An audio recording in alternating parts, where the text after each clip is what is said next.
Hello and welcome once again to What's Going On. I'm Arcturus and we're here on the Forerunner server to bring the latest in what's going on in Watcher of Realms. As ever, this is a community-based podcast, so please do remember to like, share, hype, and subscribe because it really does help grow the channel. There's plenty to talk about this week. We've had a new patch arrive on the Forerunner server, which brings some new and exciting things.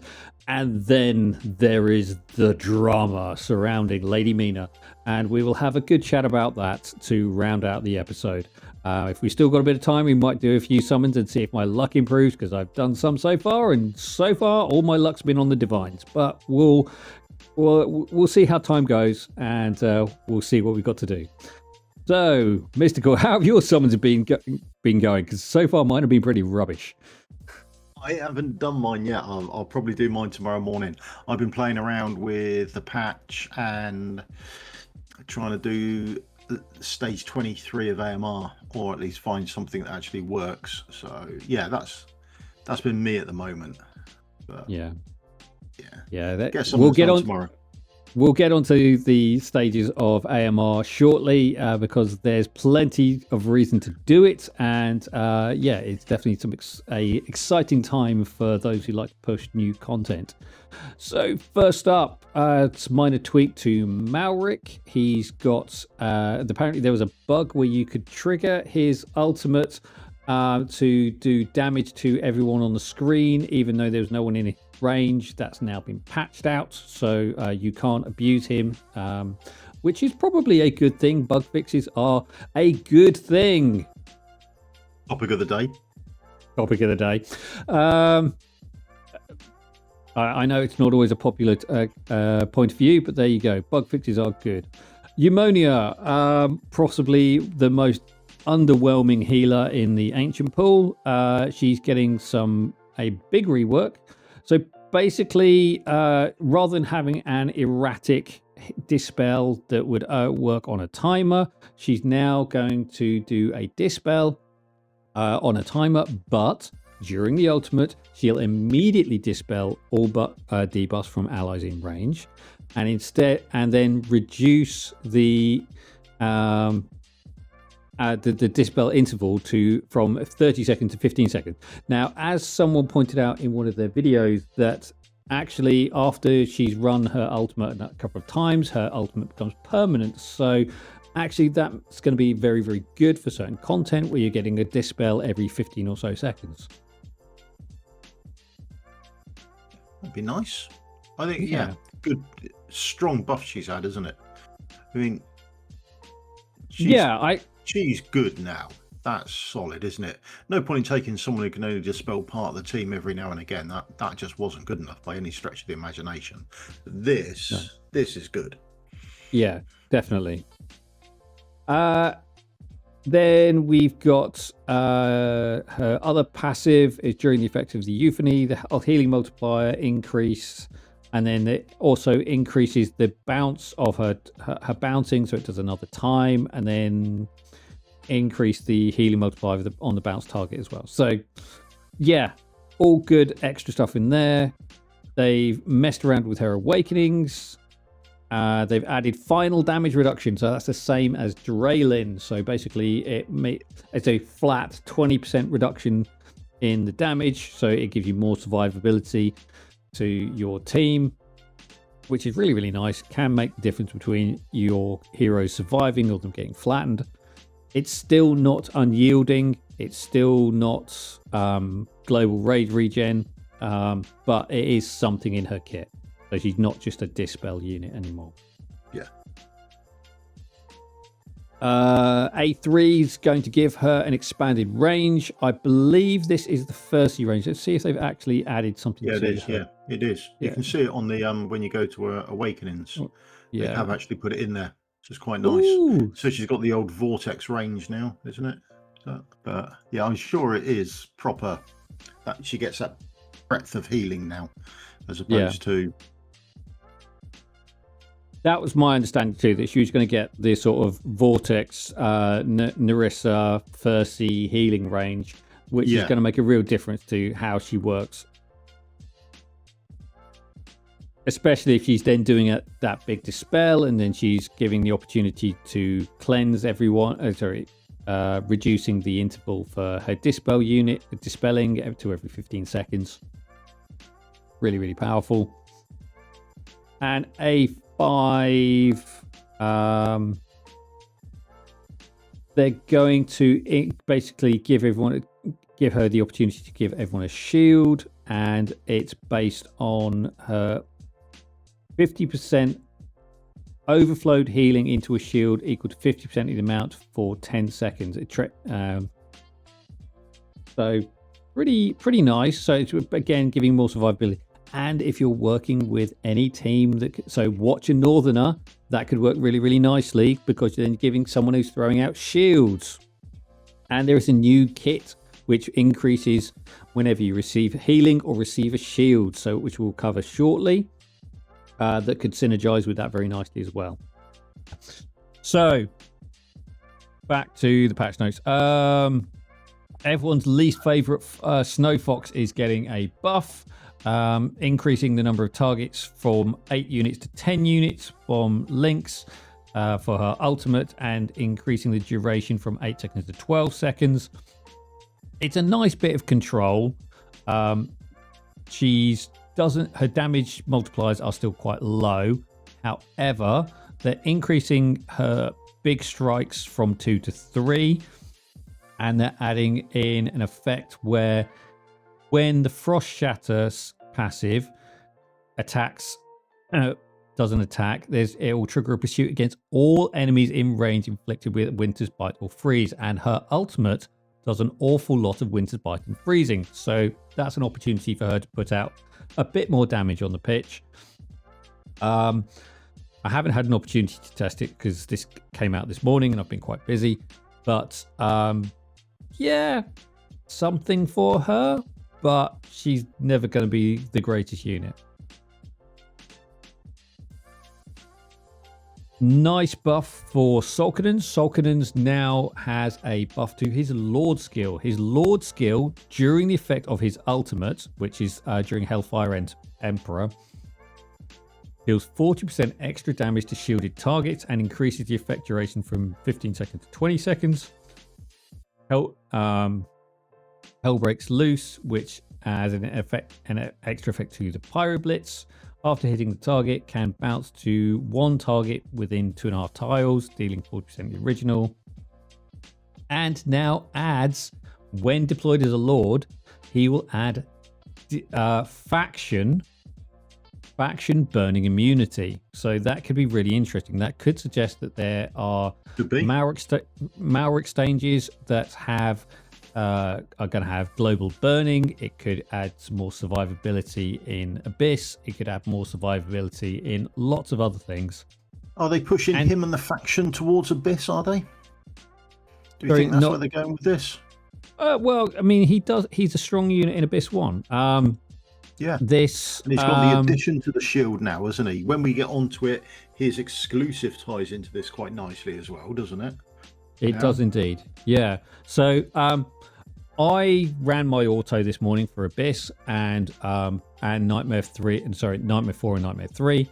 All of them increased with the impact of this skill. I got about an extra 1,000 points in Abyss, 2,000 in Nightmare 4 and 2,000 in Nightmare 3. So definitely. Is that just with this, and not with the exclusive? Yeah, just with this. No, I haven't changed any of the gear. This is all just the presets that were saved from yesterday before the patch landed. And yeah, instant effect across the board from these buffs. 1,000 blood straight on Abyss, yeah? With no effort. With no effort. That's nice. And they've added anti-air tag to some heroes. So if you use the tag filter and you want to know which ground units hit air, because I know some people were running around saying, does Guan Yu hit air? Well, now you don't have to worry because there was now an anti-air tag. So all of those ground, he hasn't got it. So so that question, that endless question of which ground units hit air, we now have an answer. Yeah, not many. No, it's not really true. It's not fair. There's quite a few. now. Now. They never used to be, did they? Oh, yeah. No. Aspen's still crying in the wings, but we'll get to him one day. They've updated Malrik's Halls of Illusions, so some. I didn't know if these were in or not, or this is just you can now see what they are. Yeah. Is that it? Is that the way it now is? I don't know. I don't. Let's or is have it a actually look. changed? Yeah, when you go in there, you can see it, and when you have a look on global, it's not there. But I don't know if it is there on global, and you can just not see it. So if you go to the battle gallery, well, I don't know if any, and go to the search, you can find reduction now. Whereas if you could type it into a global, then you don't get any results, or you get much fewer results.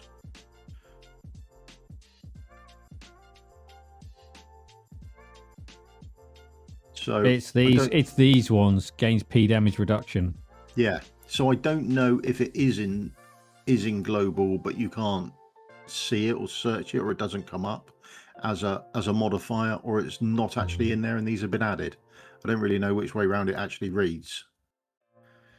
It's because they give us too much information. It's tricky to actually find out. Indeed. We'll come on to that one again in a second too. Getting lost. Right. People messaging me on Discord while I'm recording. Right. Oh no, wrong one. Yeah, there's a lot of them to go through now, isn't there, eh? It's not just the top tab. Right. Baron's Whirlwind Slash has been changed to direct damage. So that means that if you were able to tank it previously because you had enough physical damage reduction, you might not be able to do that anymore, because direct damage kind of bypass is functionally true damage. So Baron's going to be a bit more deadly. You're not going to want to be tanking that for very long. Interesting one. Priestess of Rain no longer cast skills for a long time in Malrik's Halls of Illusion. And again, precise amount of time. Long. Yeah, long. Yeah. Now this next one sounds quite nasty. So they've added a new monster. A draconic creature that enters a frozen state for 30 seconds when attacked, reducing the damage by 20%. So I think this is a bit like the enemies in the Lasir stages, where you get them down to a certain threshold and then they kind of freeze up. But then after a while it will flee, even if it's in a dormant state, becoming too immune to control and slow effect. Now I don't know if by flee it means flee towards the exit or flee towards its spawn. Yes, don't know. And even if it flees towards its spawn, can it leave, and does that still claim you for a 100% clear or not? I don't know. Yeah, could all be exactly. A bit weird. Could be quite nasty. But add a new gear set called Undying Savage. Now this is a T2 set. This is a T2 set. It's farmable from Gear Raid 2. So all of you who say, "Oh, I don't farm Gear Raid 2. It's got no decent gear in it," you're gonna have to now, because this is the best DPS set for any HP based healers. So Adrian is going to be after this. You can use it on healers as well, because you're getting max HP. It's not the same as Unyielding, and but someone like Draylin, who's a ground-based unit, you might want that extra damage for her as well, because it's up to 40% extra damage and 10% HP. So definitely worth looking at. Right, a couple of things on that then. So before you go and farm it, make sure you go into your sell recommendations and put something in there so you keep them. Otherwise, you're going to sell it automatically. It's available from Gear Raids 1 and Gear Dungeons 1 and 2 post Stage 3. And I have asked the devs, so we will chat about it here when we get a response, because there is no tier 1 stuff that you can either upgrade via gems or ascend to it that I can see. So have asked if that is going to maintain as a status quo, or whether they're going to put something in there to say this set can now become. This is the perfect set for Glacier to evolve into. I hate Glacier in its current set because it's attack increase on HP. This is the perfect set for it to evolve into. Yes, but there is no tier 1 set for it to ascend or gem is it transmute? Yeah, isn't it? Yeah, into. So there is. I couldn't see any at the moment, but we have asked the questions. So if we get an answer, we'll get it here. Yeah. This is something which Mystical brought up last week. The huge stamina potions with gold fixed. They fixed it. It's nice. They fixed it. We send feedback and they fix stuff. It's nice when that happens, isn't it? Yeah. We can affect change.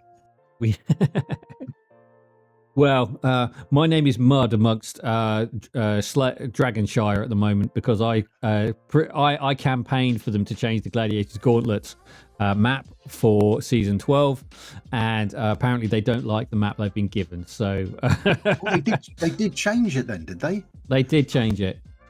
Not all changes received fairly, which is again coming back to the topic we're going to talk to later. Camp skin feature is now online. Original Summonstone skin feature is now moved into it. Camp skin features for Pantheon and Dwarven associations are also unlocked, which is really, really interesting. Except that if you come into this, there's this is new. So they're going. You're going obviously. There aren't any yet, but that suggests there will be some to come. Watch and shoot for the next event. They haven't put this in with the next event not being a free skin, have they? No. Do you remember the OG Salamander who used to be here? Yes. Do you think they'll bring him back as a skin? Oh, yeah. That'd be cool, that, wouldn't it? Hey, yeah. Yeah. Oh, yeah. That'd be good. Let's get onto the CC contact and see if they'll roll it back forward to us. So there you go. So that's what it is. That's actually the first time I've seen it. So my reaction is genuine there. You can tell how busy I've been because when I went in there earlier, I couldn't spot it at all. Right. So next, AMR. AMR has now got 8 more stages. 8 more stages. Mm-hmm. 4 of each type. 4 of each type, and they are going to be worth doing. The rewards are good. Not gleaming. However, not gleaming, but they were never going to be gleaming. But what they've done is they've looked at how much we all enjoyed Gear Dungeons and said, do you know what? Let's add Gear Dungeon Chaos into AMR stages. And now they've added monster mechanics. So, it's a new thing, is it, that we're going to see all over the place now? I think so. So, because if you see 23 is a self-destruct. 23 and 24 add a self-destruct. 25 adds a damage enhancement. It says once they attack you, their attack gradually increases. So you want to kill them before they reach you.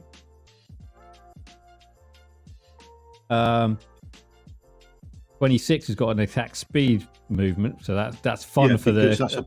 That's a platform based, isn't it? So yeah, they would never attack you, would they? Theoretically, they'd keep on walking. Yeah. So that's strange that they actually thought of that. Normally they would miss that, wouldn't they? You'd be like, ooh, don't tell them. Oh, brilliant. Next up, it becomes an elite unit and becomes immune to slow. So you've got even more challenges on that side of thing. 29, you've got a thing called a bone spike cage. So now, so the boss can periodically summon a bone spike cage, which locks down one of your units, and it needs to be attacked in order to break it and get that unit working again.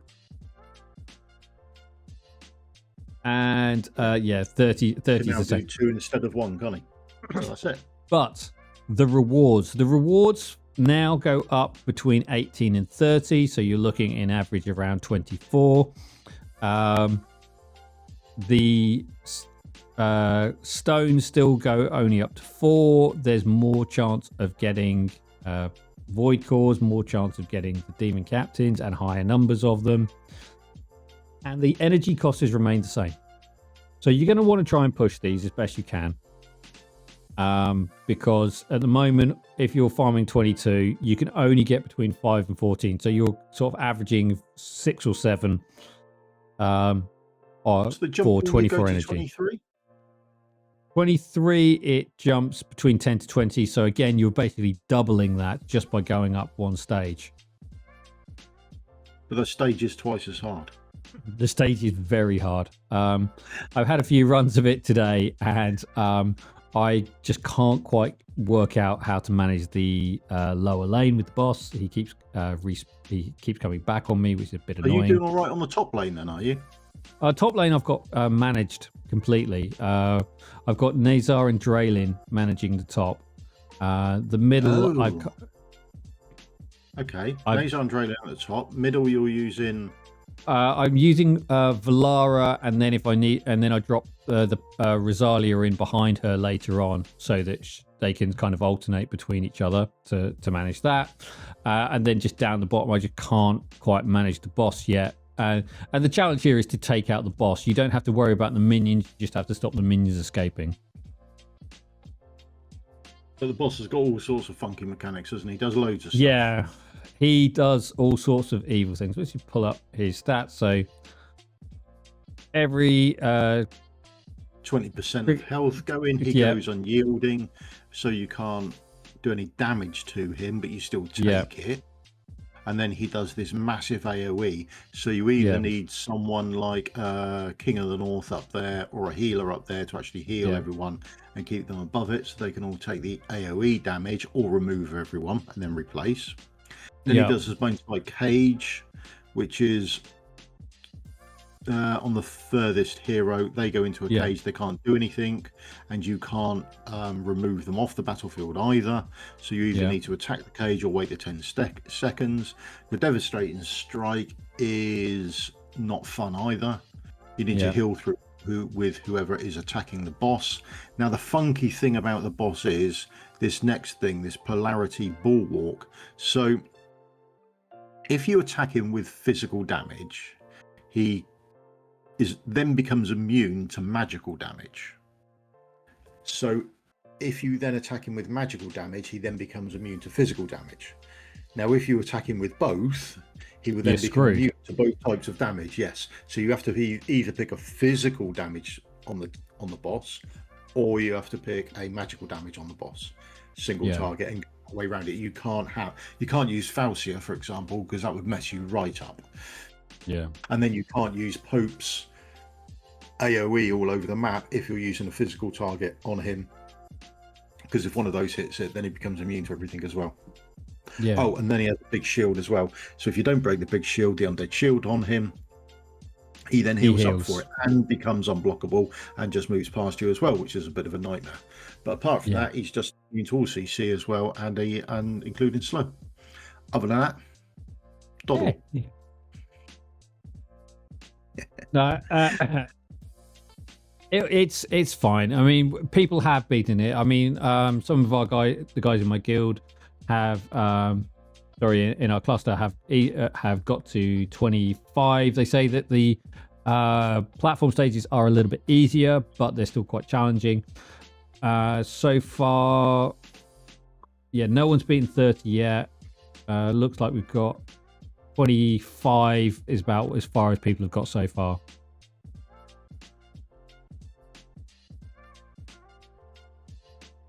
Yeah, there we go. Worth doing. Easy. Look at, not easy. Definitely worth it though if you can do it. I've certainly got the gear. I've certainly got the time. It's just making sure that I can get the work out the strategy for managing the boss, and not trying to bring in a magic unit to take him out, which I hadn't actually spotted during my runs. So that's probably not helping me. That might have not helped you at all, though. Then I might have figured out your issue then, yeah. Well, amongst other things. Okay, right. So AMR, lots to do there. Definitely worth doing it to push through. Then arena. Arena. Arena. Right, so Have you kind done of it? again. I haven't had a go at the new practice mode actually. So Okay. the Should we go idea do it is, now? yeah, Let's go might do as it now. well. It's just behind you, the button, when you go to Arena. So go to Arena, Yeah. and then So just behind so just you. behind me. It's just down there. You press that, and then you select your team. No, AoE defend. Yeah. And then you build a team. Yeah. So, Popey boy, where is he?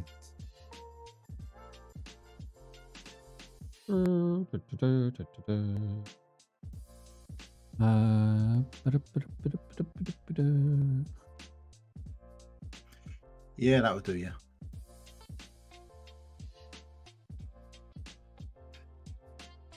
There he is. I do need some gear on my people. Well, do I? No, don't worry about it. It's only a practice. Yeah. Come on. Yeah.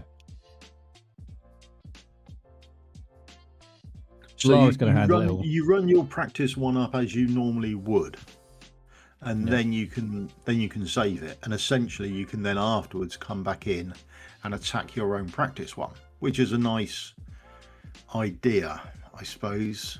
It's nice. Yeah. I don't see a lot of use for it as Arena's so terrible, to be brutally honest. I think the idea is that I think it's a nice idea, and it's nice to see that they're doing something with Arena. So hopefully, going forward, we'll have more stuff to do in it. But I don't know. This isn't the cure for it, is it? By any stretch of the imagination? No. That was shocking.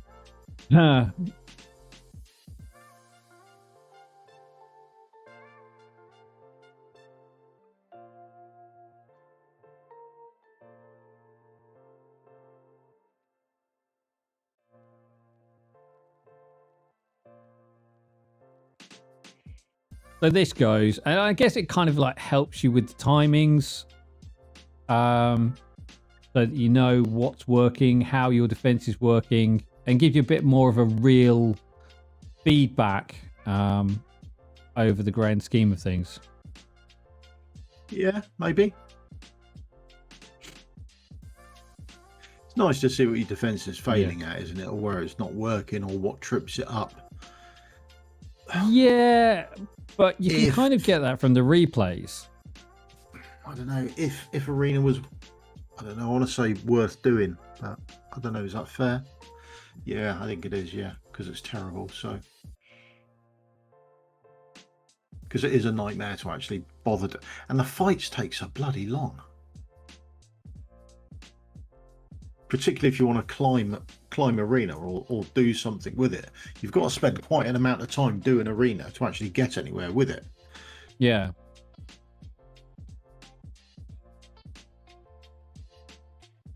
Which can be a bit of a pain.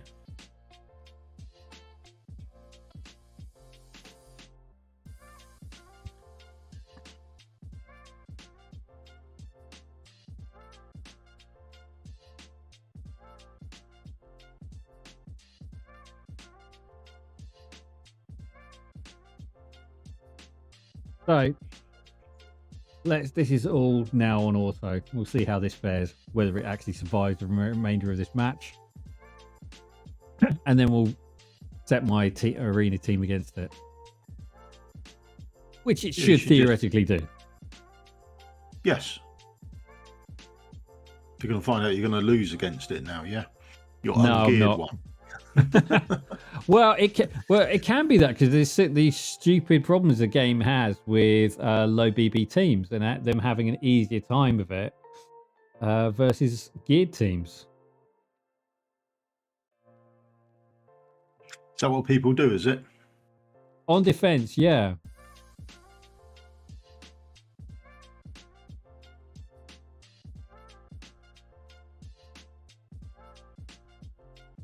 I have actually got Draylin in her new gear set here. What have you got, Rick? So she's got the new her exclusive gear on.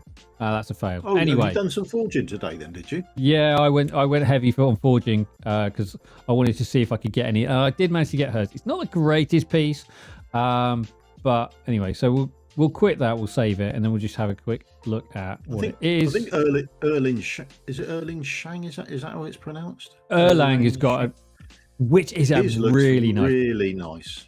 Yeah. So I don't have it or him, but other than that. I have him, and we'll look at the gear. So we'd attack that. We get auto fight, and then you put it onto auto, and then you can just go and attack it. So it's quite a nice. Yeah. It's a nice concept. It is, and it's nice to see that they're doing things with Arena. But this isn't going to. So what this will. It will let you do is actually look at how your attack team is working. If your attack is failing when you're doing this, then you will be able to make changes to your arena team, because you're rather than using the trainer, which everyone knows is terrible for getting the timings right, you'll now be able to use this for getting your timings right on the stages. Well, not only that, I can set up yours if I've got your heroes. Okay, so I just lost against that. What did he do? I can watch the replay, put that in. I mean, it's subject to gear and awakenings and that sort of thing, but you can have a look at it, can't you, and go, right, this is how theirs is working. Yeah. Right, can I beat it? Do I need to change something? Which I dare say people pushing at the top may wish to do. It's an interesting concept, because I mean, people do that for GVG. So yeah, what will people start doing it for Arena? Although, given the state of Arena, won't. Given the state of Arena at the moment on global, and it has been this way for a long time on Forerunner as well, is the fact that so few people are reaching Apex Arena. So on global last week, 23 people reached Apex, and only 57 people were in Overlord. On global last week, only I think it was 200 people were in Apex, and the top 300 and 330 or so were in Overlord. And this is kind of a real problem, because they've got these mandatory thresholds of you must reach X percent, you must reach both 2100 points and top 500 in order to get this. Why wasn't it just like the top 5% or the top 20% or... Exactly. This is exactly the point we're even now, like you've got Chaddy, you've got Fastidious, you've got Mango, all saying this. Arena scoring needs to change, because if you look at the top of the leaderboard, everyone is running exactly the same, is nearly exactly the same team, and the awakenings on them. Okay, this is a Monday, so let's have last week rankings, because that will give you a fair review. Everyone's running really high awakenings. Everyone's running the same teams against one another. Okay, there's a little bit of variation here in single target. That's actually quite clever with the poison comp there. It works really quite well. But basically, everyone is running the same teams. This is interesting. Drac is all over the place as well, aren't they? Are they going to reissue him as well again at some point? I don't think they are going to reissue Drac. I know in terms of a copyright, Bram Stoker Dracula is out of copyright. However, I understand that the hero designs were copyrighted. They had a limited access to them to sell them as a unit and make them available in game. That licensed period is now over, so that's why they are no longer available. Now, that's not to say they could be new hero. No new accounts could ever get them. No new accounts could ever get them. They did say that at the time. They did, and that's not to say that things will change in the future. But we also know that there are new units coming, and eventually it is likely these units will fade out of the meta. But when you've got full teams of A5 plus Drac in the mix, it is what it is. But yeah, Arena is suffering at the moment, both on Forerunner and Global. Forerunner, it's been this way for a very long time. Global is just kind of catching up. Part of it comes down to appetite to do these things. The rest of it comes down to availability of people to get involved in these. The number of people who are suffering from it as well. So So yeah, we'll have to see what comes. But that was the practice mode. Kind of interesting. Changes made to the defense team don't synchronize, but they do make changes in the attack side. So you can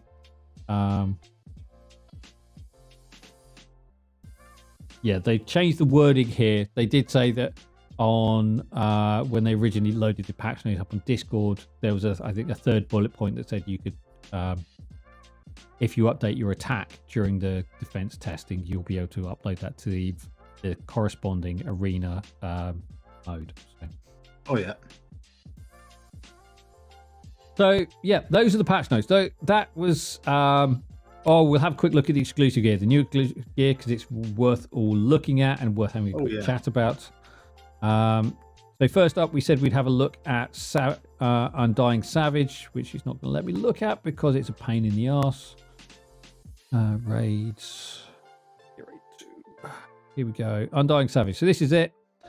Gains a shield or receives healing, max HP plus 1% and damage plus 4%, stacking up to 10 times. So that's up to 10% max HP and up to 40% max damage. So really, really nice for HP scaling heroes. Really nice set. As I said, you can use it on Draylin or any HP based based units who do damage, which so you could have some interesting effects there. Obviously, you've got. I mean, it's not too bad, just on straight DPS, is it? You get a little bit of HP because some places you do need a little bit of HP on them. Yeah, I mean, a little bit extra survivability, a little bit extra damage. So it could come into lots of different units who do it. So far, I'm only looking to try and save the HP scaling DPS, but you have raised a very good point, and I probably need to update my codes again. So if I put on Infernal Roar, I get 40% on my basic attack, don't I? I get it straight away. Yeah. But it is only still 40%, isn't it, on my basic attack? Yeah. Whereas that is 40% damage. That's 40% damage, and that includes on your ultimates. So no matter where, if your ultimate doesn't count as a basic attack. What's Infernal Roar rated? It does. Is it 40% damage for Infernal Roar? Does it? It's 40% on basic attacks, plus 40% basic attacks. So if your ultimate isn't counted as a basic attack, then you get nothing from it. Yeah. And a lot aren't. Yeah, indeed. Yeah. So into the Foundry, and these get a little tricky too, because rather than putting them at the beginning to make them really obvious, or at the end, they've kind of interspersed them into the ones we've already got. So first up, we've got Talon. Talon's a bit of a weird one. So they said after activating the ultimate, the next 3 basic attacks will trigger either Nature's Fury or Ground Stomp.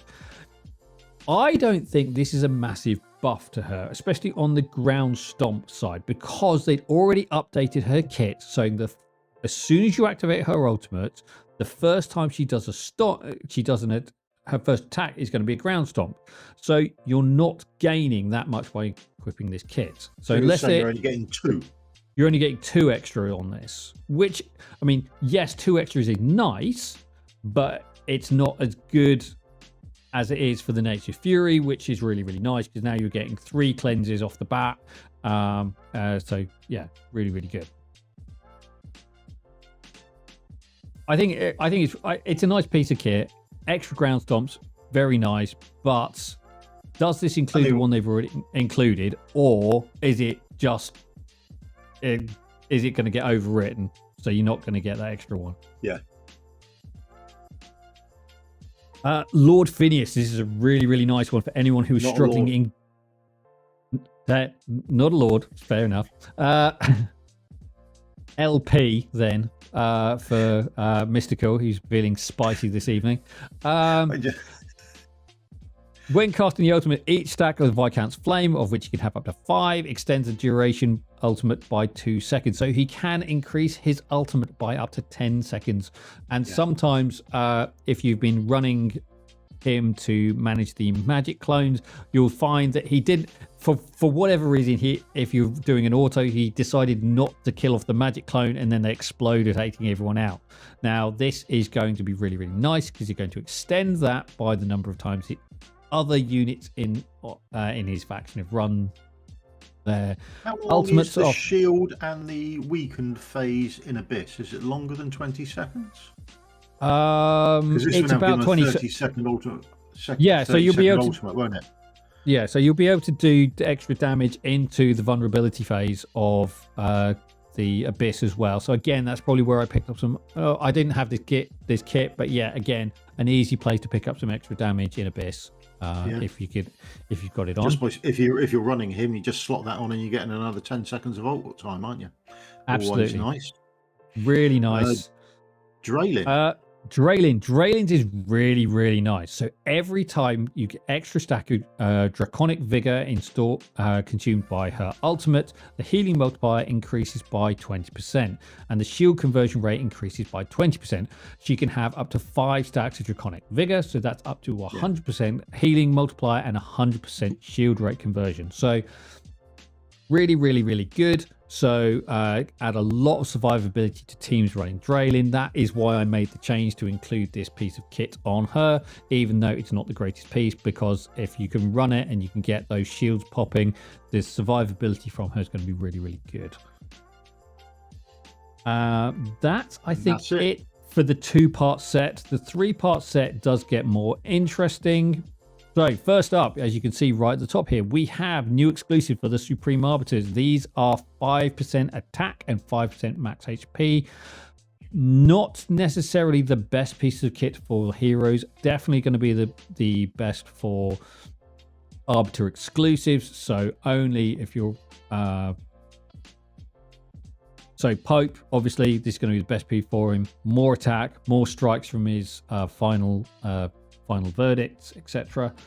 But if you have other units, so I would still say Ingrid is probably best off still in the Watcher Ring. I would say Erlang, depending on the stage, would probably still be better in the Starpiercer one, especially in Anti-Air Arena, because you don't need the XP and you're getting bonus damage to flying units. So that's all that stage is. So you take the extra 3% and forget about the HP because nothing attacked you anyway. But yeah, really, really nice piece. Not just Hell's Lamont, is it? You also get it in Cat as well. Yes, you do. Work really well on Jira because obviously she gets bonus damage based on her HP. So extra 5% Oh, so HP. Double dips with this, doesn't she? Yeah. That's nice. Yeah.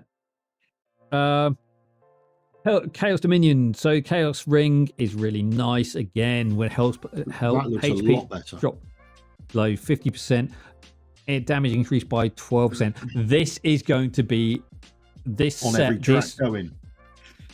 Every Drak going. If you run Sargak, you're going to be wanting this set these Chaos Rings on him. If you're running Ardia, another one who loves to be super low health, you're going to be wanting to run these rings on him. Valderon, you're going to be wanting these rings. It's just 12% damage. It's huge. Particularly if you can put it all over half your team as well. Absolutely. Yeah, really going to be game changing. It's going to really mess. Arena's going to get messy with those rings. So, Lyra is going to do extra damage to targets inflicted with burning. She's an infernal and an esotericist, and does a little bit of burning herself. But anywhere near Solcadens, this is going to work really well. Anywhere near a Nide, this is going to work really, really well. So it's nice to see the faction go in that way with burning. When things burn, they should burn properly, and they should catch each other alight as well, because that's how fire works. So it's nice to see them push in that way. Yeah.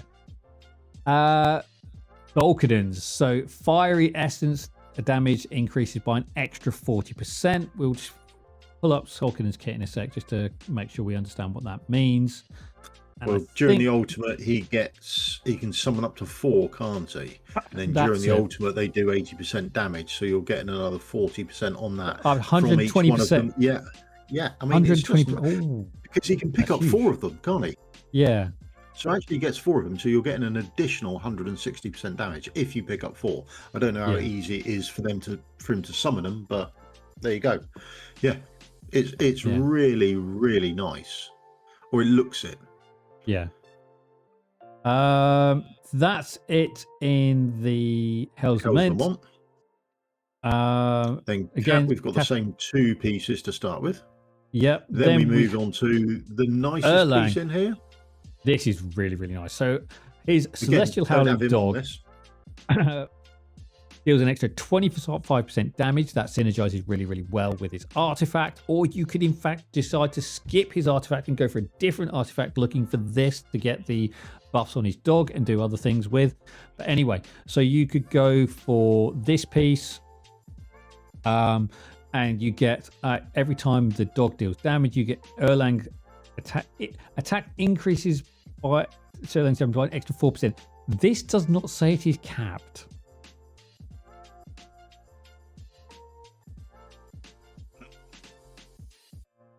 So that was going to, when I get that, that's going to require some testing. But that could lead to some absolute chaos if that's true. Then, I mean, flash it up again because it's not... Because he gets extra attack from his dogs attacking during his passive anyway, doesn't he? His talent that summon the dogs. Why they naturally give him, is it 5%, is it? Per dog or something like that? So maybe it's capped off the passive already. So I'm overreading this, but yeah, it needs checking. Yeah, I'll call him up in a minute because I don't have the gear, but I can preview the gear here. So yeah, we'll have a look at that in a second. Next up, we've got Rygar. Rygar's hammers can now attack and do stun and defensive reduction with both weapons. Triggering a chance increases to 25%. I think it's up from 20%. So it's just a small buff, but yeah, it's really, really nice. Yeah, but he had a 20% chance to do the stun with one weapon, didn't he? And 20% chance to do the damage reduction with the other weapon. And now either of them do it, which just means you don't have to worry about which weapon he's using for which targets you're actually going against. You can get the stun or the defense reduction. So that's really, really nice. Yeah, and the final one, I think, is Gwendolyn. So Gwendolyn's, when allies possess a shield granted by her, triggers Frigid Flurry 1 time every 6 seconds. Now, I believe that's the vulnerability effect.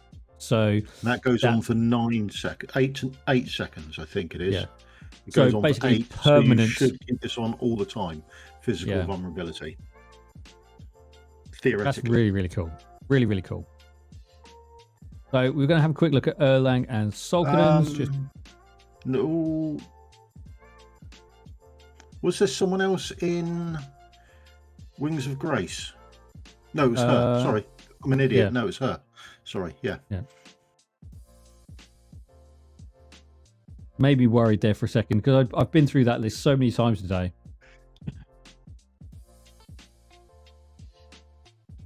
Where is he? Erlang. There he is. Oh, you sold him. No, okay. No. Right. So Celestial Dog. No. Here we go. Up to 3 times. So it's 5% up to 3 times. It goes to 9%, and that would obviously then cap at 3 times. The artifact, which I don't know if you can see behind, you can just about make it out behind Mystical. So we've got increases damage by increases stack up to 6. So higher stacks. So rather than 6 would be 30, it capped at. So, and we're actually, and then another 24 on top. So that's 54% damage overall. So yeah. Yeah, that's really, really cool for him. As well as that, you can stick Star Pierce's ring on him for another 8% flat damage to flying units. And then if you put him in non-flying units, you can put the other one on him and get 5% and a bit of health as well because he's a defender. So it's not all going to be too bad for him. Yeah. No, all really, really nice stuff. And we're going to have a quick look at Solcadens as well, just to check out Bernie Man.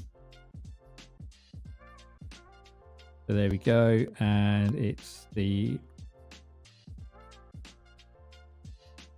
I think it's read into his ultimate somewhere. Pyroblitz. It's in the big paragraph of text. Add splash damage.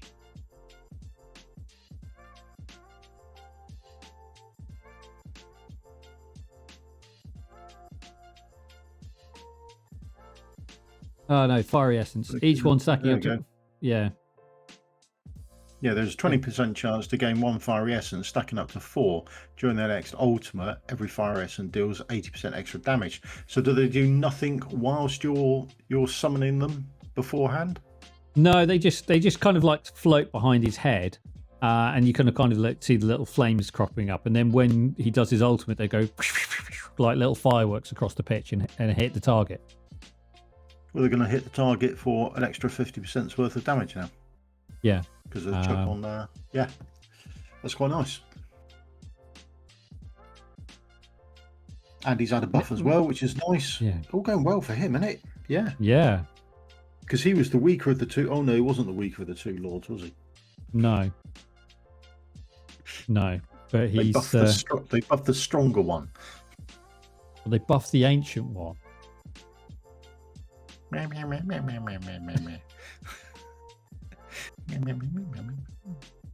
Okay, that's the patch notes. That's all the funny games, right? So on to the more serious topic. So let's pull up the lady of the hour, the little minx who's causing all the trouble. So Lady Mina has been put on the naughty step by the devs. If you wondered why you got given 100 gems from the devs for a random reason, it's because this lady was being rather greedy. Whenever she was casting her ultimate, she was looking around the field and going, oh, you've got the highest attack, I'll add the blood sigil on you, and we'll do extra damage together, and that will be really nice. And then next time around, she'd look around the field and go, you've got the highest damage, let's go around, I'll put a blood sigil on you and we'll do lots of damage together.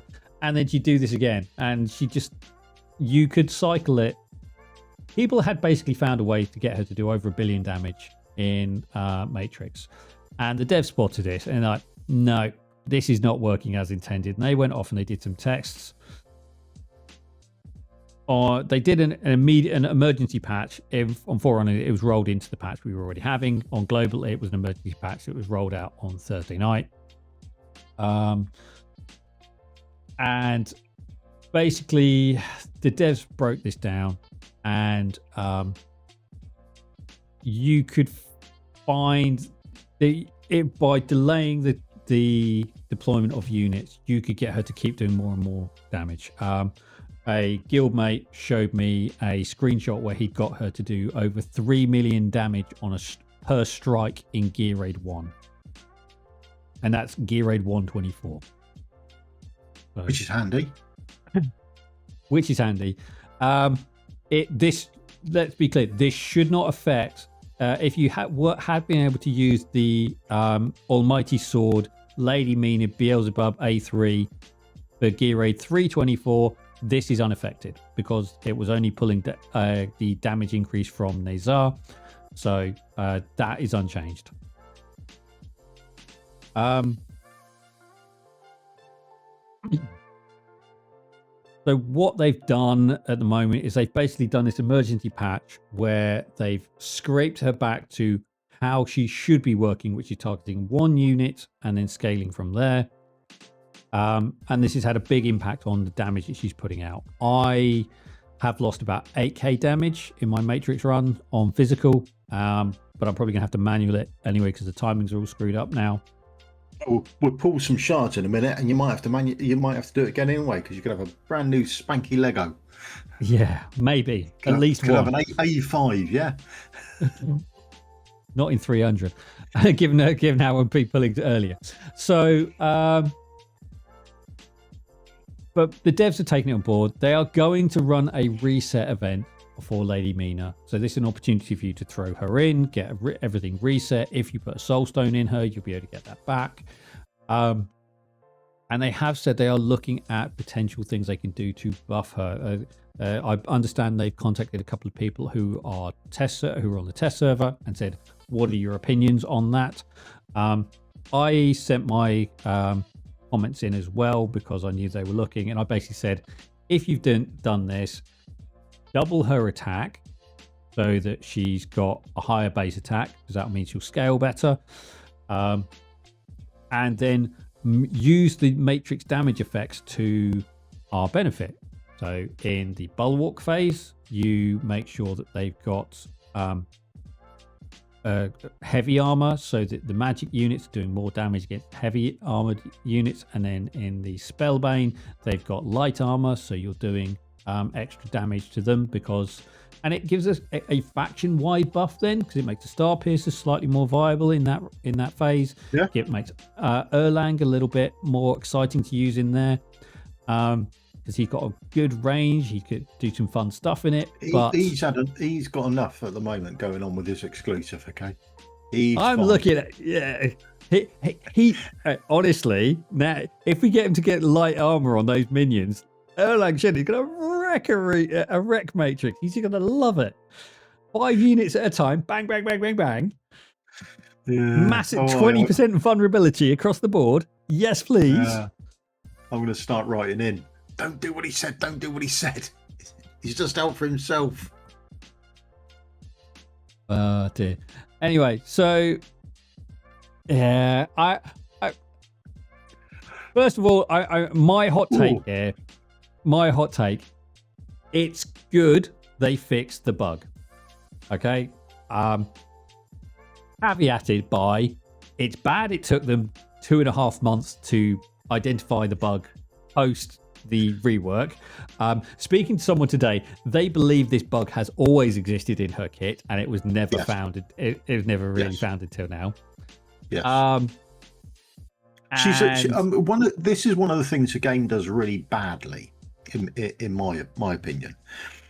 When you buff or debuff something, it's not particularly easy to see where it is and when it's gone on.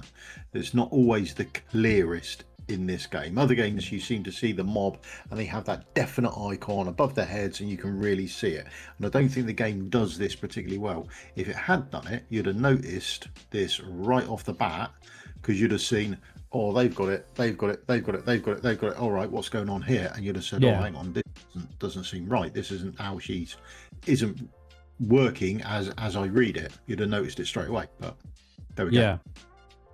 So I think this is partially a problem with their own making, because they don't make it particularly easy to see these things until some clever sod noticed it in the background and went,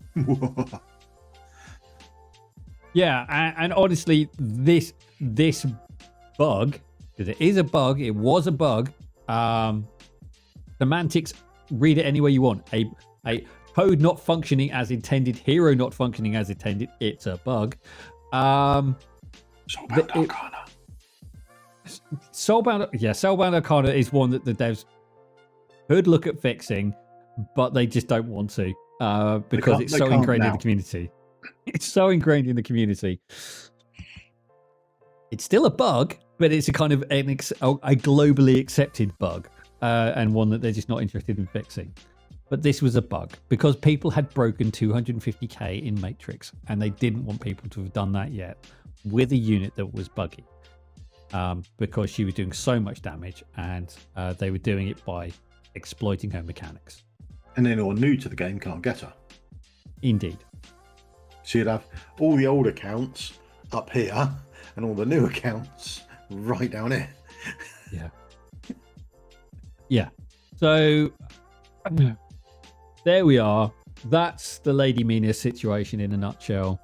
Do you have any more to say about this, or should we go pull some shards and see if my luck improves?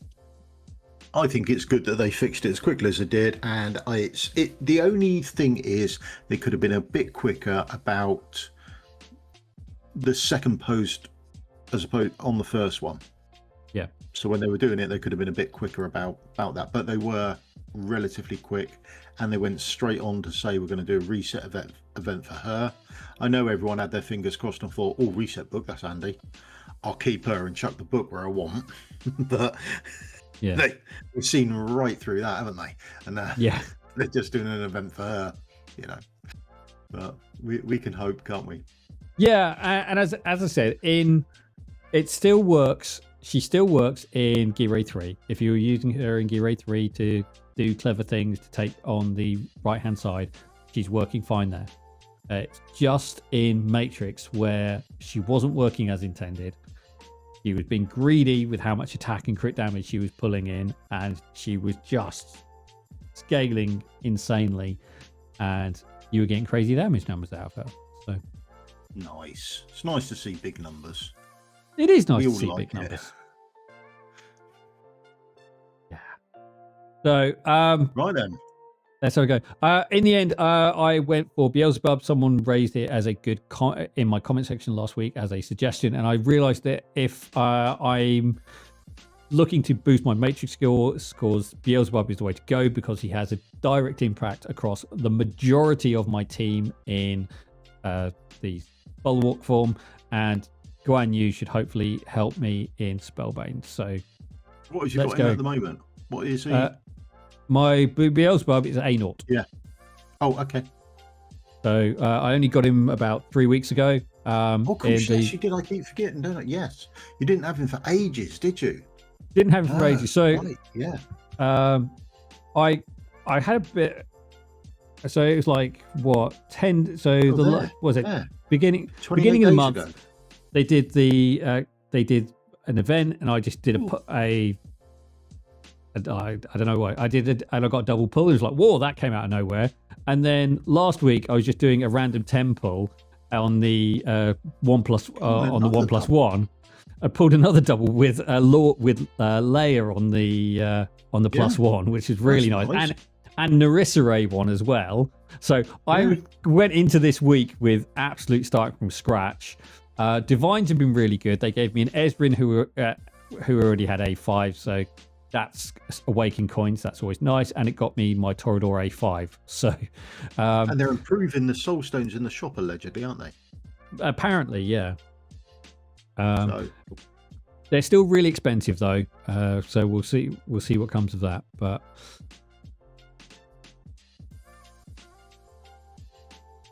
more trash, more sales. Have you got the Green Flash award yet? Have you? I can't remember. I might have done. No? It's still nothing. Oh, bless. But as I say, I did say I went into this with, I was so fresh going into this because I was basically going in fresh off pity. So how far are you going for this then? How? I'm definitely going to go. I'm going to Oh, here we go. Here's one. I was going to go through the 300 and see what I got. There it is. Here we go. What's this? Oh no, A6 Celine. Not exactly ideal. Double Lego scenario's come to a rotten end, then, isn't it? Shucks. Oh dear. So you could be going at least another 400 now, then, couldn't you?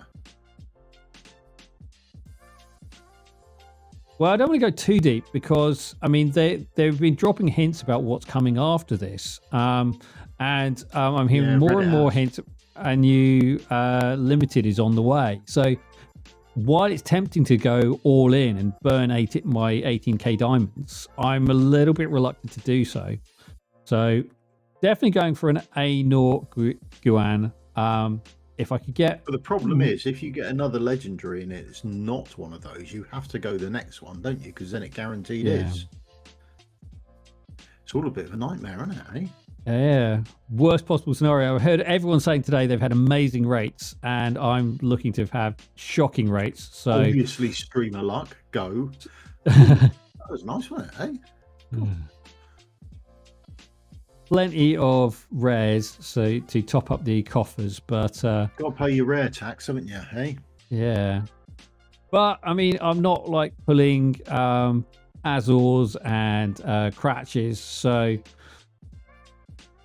I mean, if if I'm pulling my if that's where my tax is going, then that's fair enough because it's money back into the summon pot. So.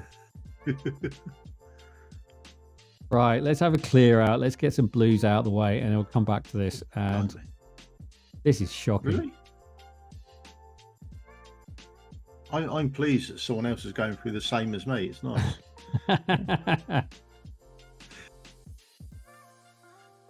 There we go. That was a good number there. That's 300 down, one Lego, and I got the first one after, what's that? 120, 130 since the last one. No, 100. That's 170. So really close actually to the next one. 30, 60, 90, 120. Yeah, 130. So, got to go a little bit deeper. Let's just sell off these rares and go you back. You do that, do you? What, sell rares? Well, I keep forgetting. I just got a pool full of my storage box is absolutely rammed full of heroes. I always sell my rares. I just don't. I don't know. I just don't seem to get around to it. How many have I got? I'm just going to have a quick look now. That in my backup storage. Yeah, no idea how many rares I've got there.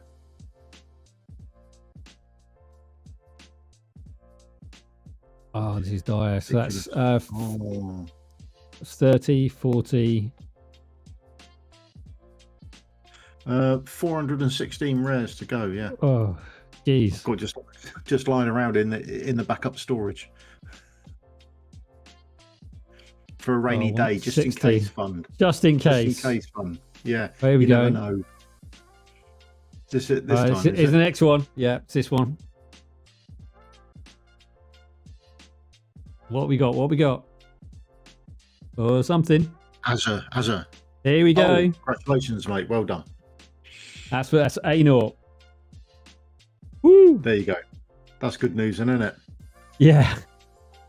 Now the question is he going to sub in for? Do I keep Mina in and pull out Estrid in the hope that he replaces her?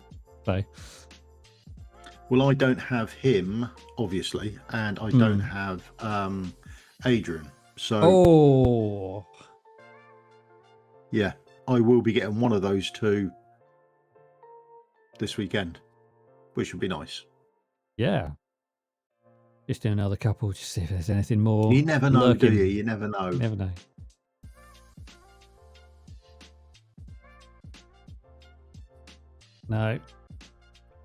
No luck with me this weekend. Okay, I'm going to stop there. So I've got some gems left for the next summon on the go. But yeah, pretty happy with that. Would have liked an extra Beelzebub. I'll take the summon stones, the awakening coins for Celine and for Ezrin, who I got earlier in the day. But yeah, I think that's nice, yeah. Oh, let's have a quick look at the leaderboard. Who's winning there? How much have they blown already? Before even the ancients come along. So Midnight Meaty, he's on 4 Midnight, and so, yeah, he said he's done 1,200 summons so far, which is nothing compared to the top global people. But yeah, we'll have to. Obviously, global is probably about triple that at this point in the day. But if you're, in fact, have I got my global one up and running? 2.6. Oh, I have, yeah. Shooting along in the background. That's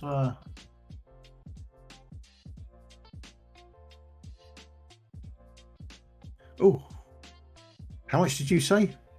62,000. Keep going. But no, from global. Oh, global. I said so. Probably, I said 180,000. I'm going to go 500,000. Oh, it's not that bad yet. I mean, it's just 194,000 at the moment, but ancients tomorrow, isn't it? So I said triple that. So I said I wasn't too far off by originally at midnight. Yeah. Well, we'll see how it goes tomorrow when ancients come out, though, eh? That will rock it, won't it? Yeah, okay. Sergey's looking quite interesting. I'm not going to get into the debate about whether they should have used AI in that trail or not. I mean, it did make him look exciting, but yeah, they've got. Is that good for the game long term? Is encouraging people to play the game. If they stay, yes. If they stay. Yeah. Okay. Any final thoughts on the weekend? Oh, no. I got a busy weekend on, but it's mostly digging out my garden ready for builders. So that's my weekend. Yeah. Fair enough. That's what's going on, and we'll see you all in the next episode. Bye-bye. Sure.